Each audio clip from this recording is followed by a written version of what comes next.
Hi, I'm Steve Jones, and I've got another SQL Prompt tip brought to you by Redgate Software.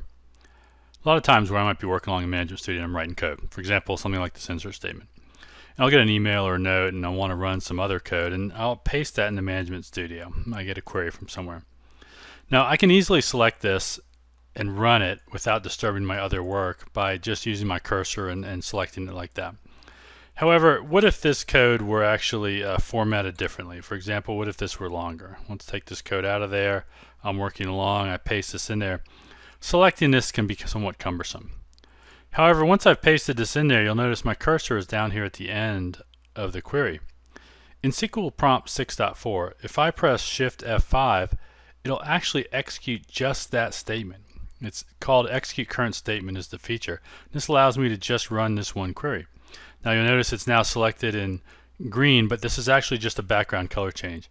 If I were to actually try to press execute or control E, I would execute both statements, so I need to be careful of that.